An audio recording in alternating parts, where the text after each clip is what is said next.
હતી એ પણ બંધ કરાવી છે અને નેશનલ હાઈવે ઓથોરિટી વાળાને ફોન કર્યા છતાં પણ ફોન ઉપાડતા નથી. સાથે સાથે અહીંના પીઆઈ સાહેબ અને જે ટ્રાફિક કર્મચારીઓ છે, પોલીસ કર્મચારીઓ છે, એમની જોડે વાતચીત થયા પછી અત્યારે અમારી એટલી બધી આ પબ્લિકની ડિમાન્ડ છે કે જે આ નોકરિયાતો છે, ખેડૂત વર્ગ છે, વિદ્યાર્થીઓ છે, અમને અવર જવર માટે 20-25 મિનિટ અથવા અડધો કલાક રસ્તો ખુલ્લો કરે તો અહીંયા જે ટ્રાફિક જામ છે એ બંધ થાય.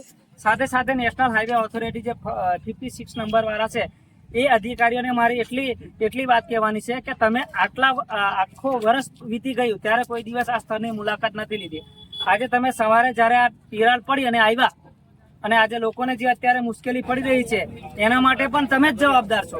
અને આવનાર દિવસોમાં તમને અગાઉ અમે 3 મહિનાથી ચેતવણી આપતા આવીએ છીએ કે આ ડાયવર્ઝન ધોવાઈ જશે પહેલા વરસાદમાં, ત્યારે તમે કેમ કોઈ દિવસ મુલાકાત નહીં લીધી? ત્યારે તમે કોઈ દિવસ કેમ કાર્યવાહી નહીં કરી? આજે અત્યારે નોકરિયાત લોકો આજે પહેલો દિવસ છે વરસાદનો અને તે જ દિવસે જો લોકો હેરાન થઈ રહ્યા છે. અત્યારે અહીંયા આપણે બાઇકો તો અવર જવર આસાનીથી થઈ શકે એવો રસ્તો છે. તો આ સૌ નોકરિયાતોની, ખેડૂતોની, વિદ્યાર્થીઓની માંગણી છે કે અત્યારે હાલ પૂરતા આ રસ્તા પર અવર જવર કરવા દે. બાકી એમ લોકો પોતાની જિંદગી પોતાની રીતે જ જીવે છે, પોતાના ભરોસા પર જ જીવે છે. એટલે તમારે વધારની અમારી ફિકર કરવાની જરૂર નથી એવું લોકોનું કહેવું છે. એટલે મારી સરકારી તંત્રને વિનંતી છે, આપ સૌ અધિકારીઓ જ્યાં હોય ત્યાં તમારી ગમે એવી ઇમરજન્સી મિટિંગ હોય તે છોડીને પણ આ ડાયવર્ઝન પર આવો અને આ લોકોની વાતો સાંભળે એવી અમારી માંગણી છે.